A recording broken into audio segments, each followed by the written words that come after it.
I just landed in Haiti, and no, I'm not about to say that this country is crazy and so dangerous. Because although this is a country known for violence in the media, that is not necessarily the reality. It is true that Port-au-Prince is struggling with gang violence and a corrupt government. But I am in Cap-Haitien, which despite what we see in the media, is quite safe. Haitians are an extremely welcoming people despite an incredibly dark past in the formation of this country. Now, I'm not going to say that I'm coming to Haiti to show you that everything is perfect and the news is fake. First and foremost, I can acknowledge that I'm coming here for myself. I want to visit Haiti, and I also desperately want to learn more about voodoo. Now, most videos I've seen on Haiti are sensationalizing the danger in the country. Maybe that gets clicks and views, but I'm not coming here to show you that. I'm coming to show you people living their everyday lives. I'm coming to show you the rich culture that I've gotten to experience. Plain and simple, a beautiful country. I'm here to learn about Haitian culture, food, and real life for the millions of people who live here. Let's go to Haiti. We are super delayed, but we're about to leave fine. Right now, we're in Turks and Caicos, one of the few places you can actually fly in from direct to Haiti. We avoided checking our backpacks, and we got our ticket, so we're good to go. Airline is Sunrise Airways. From what I'm aware of, they fly from Miami and Turks and Caicos directly into Cap-Haitien and actually Port-au-Prince as well. They are known for being delayed often because they have a minimal number of aircrafts. Our captains get into the cockpit and we're ready to take off. As with all small planes, Dilara is a little bit scared, but our bags have their own seats. And I'm just happy that we made it on the plane to begin with.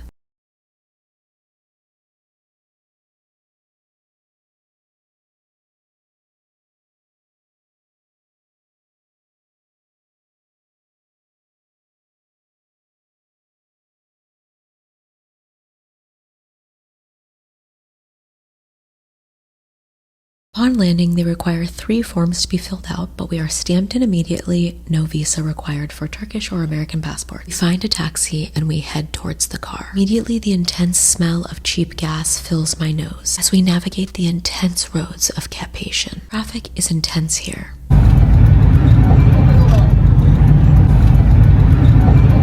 We decide to take a back road. We're avoiding traffic, but also getting to see where many Haitians live in different villages. Homes are made from concrete cinder blocks. Jungle-looking trees are all around. There are tough roads and many goats. Honestly, I am hot as fuck and tired, but the views are absolutely beautiful. We are about 1.5 hours outside of the capital in Plaine du Nord, and we're here. So now it's time to learn about voodoo. We meet with August. He's from Cap-Haitien and is here to help us be respectful to everyone while we are at a voodoo ceremony. Not only can we not speak the language, but it can be considered very rude and threatening to show up and just start filming. I wanted to ensure that I had permission to do so. He says, "Don't get scared if you see someone fighting with me. It might look angry, but it's just negotiations." And as we walk in, all of the sounds and sights fill up around me. It's very loud because there are so many people worshiping and having a great time around me. Immediately I see tons of things for purchase. So we're pushed into a large group of people. We take the in while we can. I feel excited to be included in this and a little bit nervous to film at the same time because I don't want anyone to feel disrespected.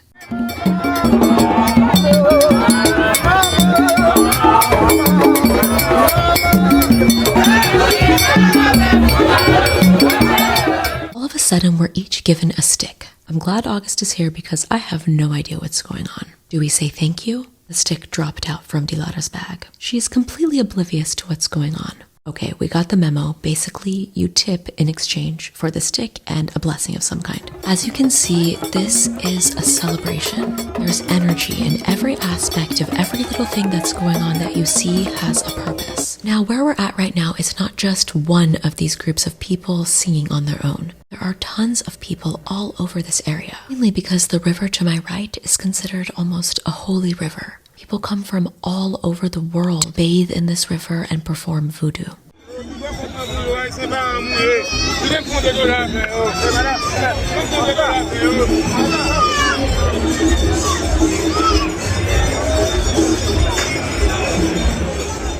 Now, if you see this right here on the ground, this is what is left over from a chicken sacrifice, which is very important in voodoo culture. But we're approaching another voodoo ceremony, so I'll let you watch.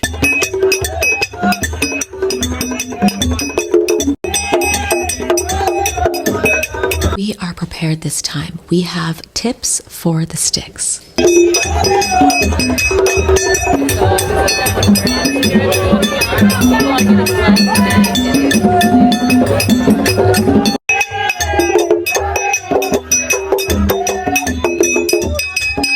Every song has a different meaning, similar to what you would think of being a hymn or any other religious song. In fact, a voodoo ceremony actually sparked the Haitian Revolution of 1791. These are all of the different items that people use to worship. There's rum, there's deodorizer, candles to give light and bring light. The deodorizer invites the spirit. Holy water calls the spirit. During a ceremony, if someone puts cigarettes in their ears and then takes baby powder, when the spirit is in them, we'll use the cigarettes. Another example of when the spirit is in someone, their face will change. You can tell that the spirit is in them. If they drank rum, they won't feel it because the spirit will be drinking that rum. In general, this is a thanking ceremony. It's time for us to move to a different area of the voodoo ceremony. And as night falls, a different energy is setting in.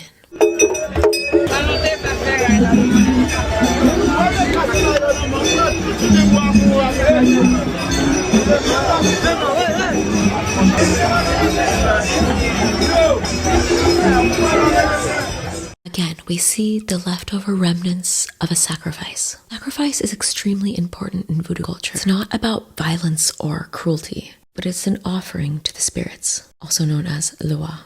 Each lua is responsible for different aspects of life, whether that is love, health, protection, or justice. Animals are sacrificed as sacred offerings to feed and honor these spirits. Blood is seen as a life force. I'm told this is called ashe. This is an essential energy that the spirits consume to strengthen their connection to the physical world. Another thing that voodoo practitioners believe is that the relationship with lua is mutual. By making offerings such as food, drink, music, and animals, this will help to maintain a balance and respect as well as spiritual support in the physical world. Sacrifice is never random or mindless. It is an act of devotion. As you can see, we've made it to another area where people are playing incredible music.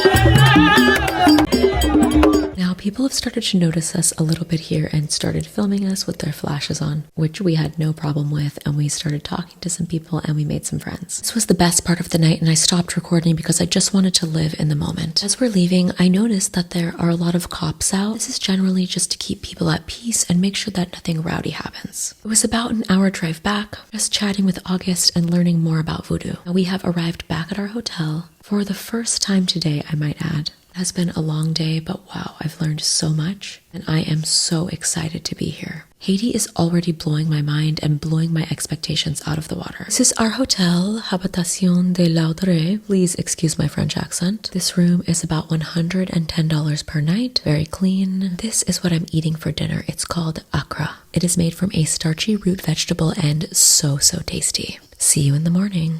Good morning from Haiti. It's only 8 a.m. and the sounds of the city are already alive.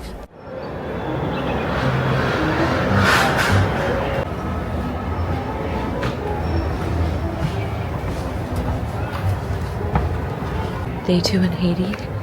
I am exhausted because I was woken up at like 3 a.m. But I'm excited to see what we're going to get into today. See, right now it's carnival, which means people are partying every day, 23 hours per day. We're excited and happy to be here, so it's fine. Now we've jumped in a car, and as I look out the window, I see this little girl all dressed up for carnival. And actually, in general, I've seen a lot of different people dressed up. It's not as crazy in Haiti, but it's definitely a time for celebration, similar to other areas of the Caribbean.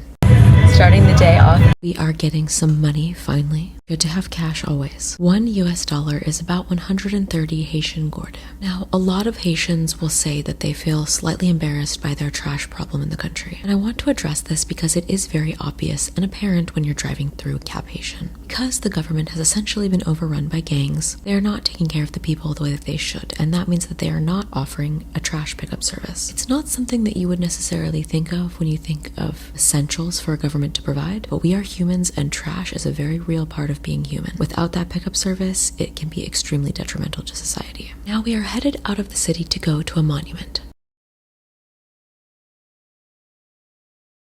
Because it's Carnival, we do get stopped for a few minutes, having to wait for people to pass. They're having a parade and celebrating. We keep driving until finally we come to a place with motorbikes. We need to find a motorbike and jump on. It's a little tough because we're trying to cram on one motorbike together, but we're making it work. Have to go up by motorbike to get to the Citadel. The only reason I'm laughing is because Dilara is dying on the back. I obviously did not realize this at the time, but if you're sitting on the back, for some reason, it just rattles your brain so much more. While I'm trying to film and take in the views and really enjoy myself, and also not totally press my entire body against this random man in front of me. He is massively suffering on the back. I thought that this would be a quick ride, but it definitely is not. We are going up crazy hills. The guy who's driving is not paying us much mind, and we are just holding on for dear life. He keeps saying, "Are you okay?" And we're saying, "Not really," but he doesn't seem to actually care. You can see how her face has changed.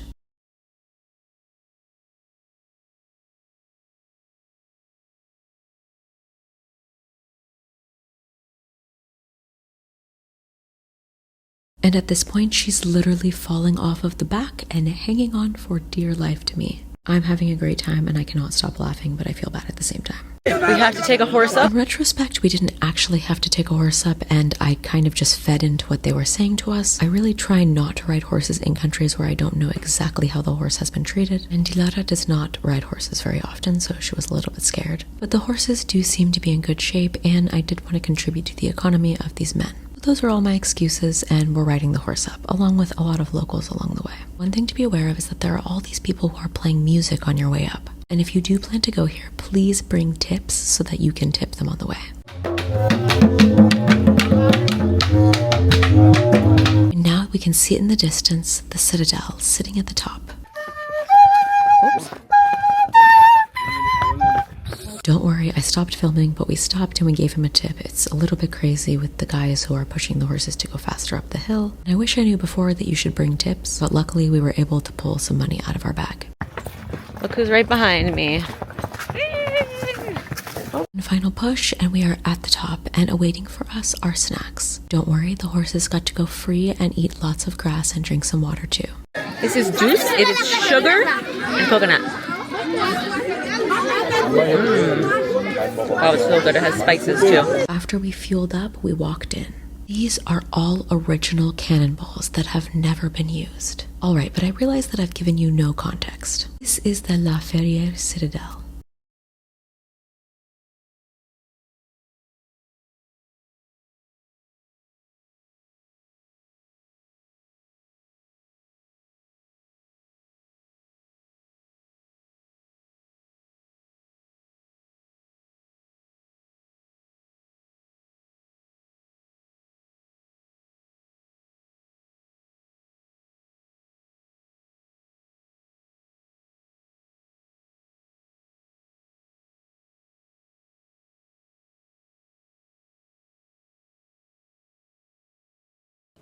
So heavy, and this is a small one. It's crazy. The Citadel La Ferrière was commissioned by Haitian revolutionary Henry Christophe. It is said that more than 20,000 workers lost their lives during the construction process. The Citadel began to be built in 1804, which is when Haiti claimed its independence against the French. It was designed as a fortress to keep out the French and any foreign invaders. Because Haitians were enslaved originally when the French were there, it was a massive deal for them to rise up against their oppressors and win their freedom. Now, the reason for the Citadel being built, like I said, was to defend against the French. It was never needed. Because so many people passed during the creation of the Citadel, there has been immense criticism against its being built.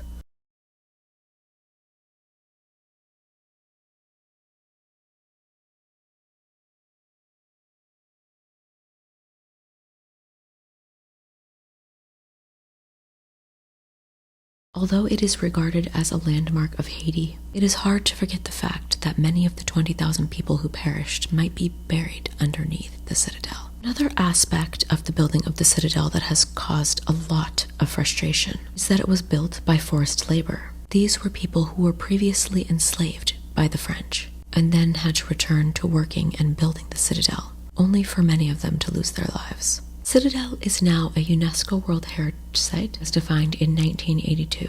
It Okay, now let's go explore the dungeons. Although, once again, these were never used, this area is very sinister feeling. It feels dark and colder down here, but nevertheless very impressive. There are 365 cannons total in the Citadel. Everything is in incredible shape and you can still see all of the old carvings and everything on all of these cannons. They're all different and they must all tell some type of different story.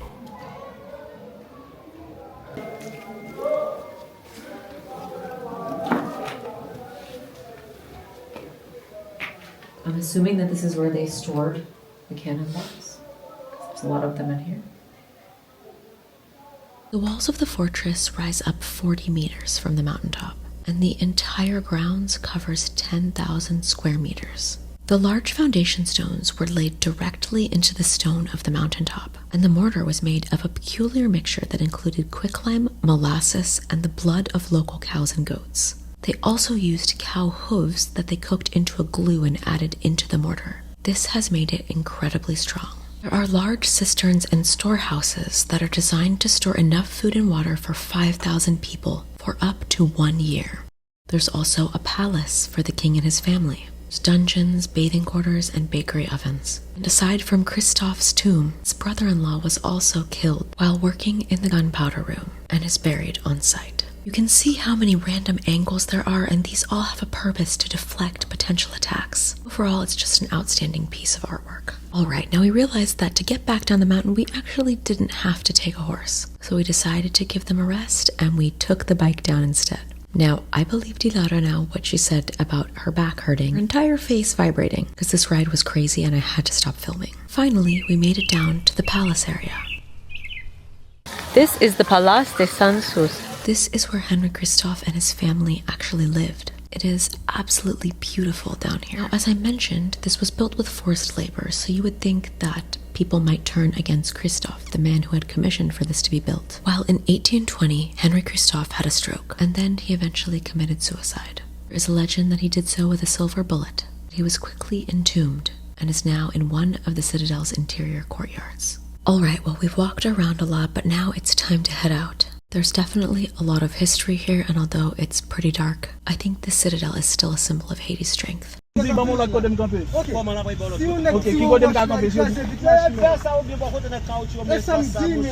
start off today arguing with the parking attendants because they do not want to let us park here. Now, while this seems very tense, apparently it's not. We figured it out because the traffic was too crazy to try and drive through, so we are walking about 15 minutes to get to the market. I couldn't quite believe what I was seeing here, but yes, that is in fact a woman swinging a machete around. Everyone seemed to be laughing, so I wasn't really concerned. Obviously, I'm just gonna mind my business, but come walk with me to the market.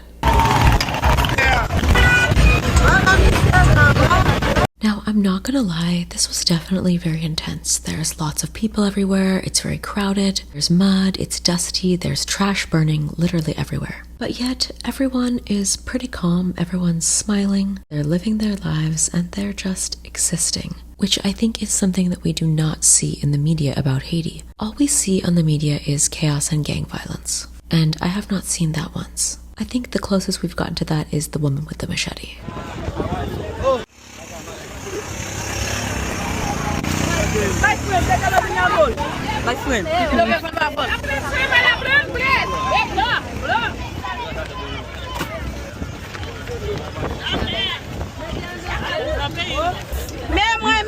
Now, while this is the outdoor market, we are actually heading to the main market, which is indoors and covered. All of a sudden, we see police with pretty big guns.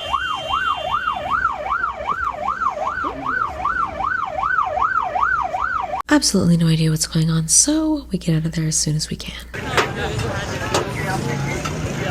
Look at all the boats.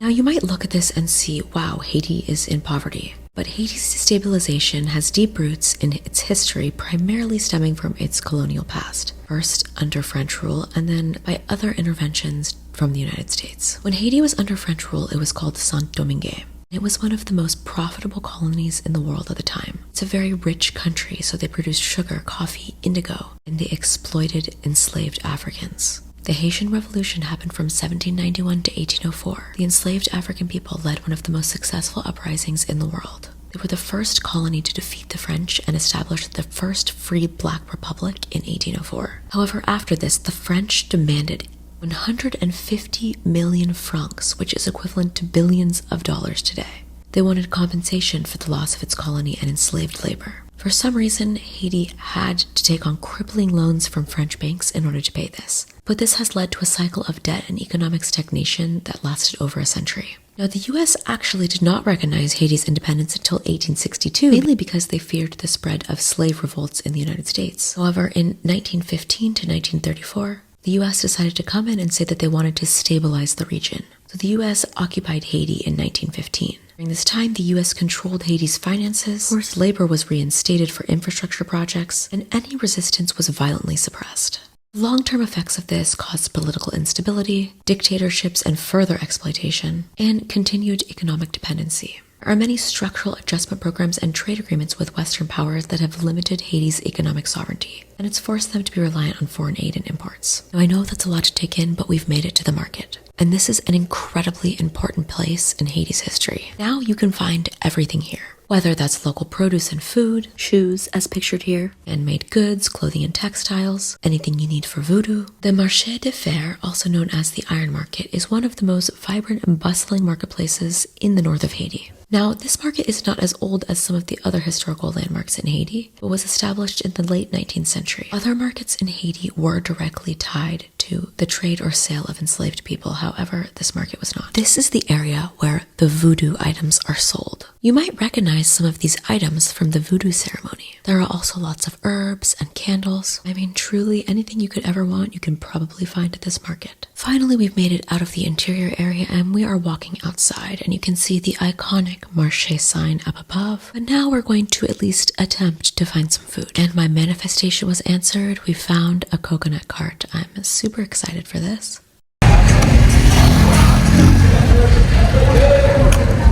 That is so We have to eat the meat in the center too, of course. Now, we found some other food, but unfortunately it was mainly meat and then some rice, and we didn't only want to eat rice, so we started looking for some other foods, and we found this woman selling cashews. I never realized how they actually measure the cashews, and that's by all of these different tins, and you just select which size you want, and then that will correspond with a specific price rather than actually weighing them out.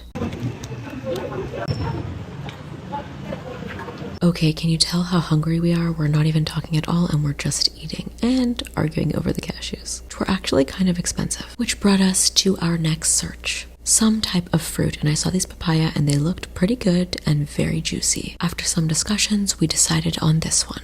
Good morning, Haiti, for our last morning here. It's a little bit more quiet today, and I'm pretty sad to have to say goodbye. This has been an amazing trip, and because I had no idea of the situation in Haiti, I didn't plan for a very long trip, only 3 full days, and I'm already very sad to leave. Can't say anything negative about Haiti or my experience here in Cap-Haitien. People have been nothing but kind and welcoming. Now, as a woman, a lot of times men are objectifying in pretty much every country, but not once did anyone yell at either of us here. We never were made to feel uncomfortable, and I truly can't remember any country that's ever happened in. Now, I'm at the airport and it's a little bit hectic. Everyone keeps thinking that we're going to Miami, although we are not flying to Miami. I'm trying to get through the crowd here, and although we are already checked in and I actually have my ticket, I keep asking where is the gate, and every worker keeps telling me to go to the Miami line. This is for Miami, isn't it? Yeah. No, we're not going to Miami. And then they say, oh, and leave me. But don't worry, obviously, I figured it out. Now, if you can remember our flight into Haiti, we only had about 3 other people on the plane with us. But this flight is almost completely full, and it's definitely very hot. But now it's time to take off. Thank you to the Haitian people, thank you to the country of Haiti. I've barely seen any of this country, but I already know so many places that I want to go. I will definitely return, and hopefully very soon. I only hope that the future of Haiti is bright. And I hope the attitude of the media and people looking at Haiti from the outside world will stop being so negative, because Haitians and Haiti does not deserve that. And just like that, I can see the bright blue waters of Turks and Caicos as we're about to land. Thanks for going with me to Haiti, and can you guess which destination I'm landing in next?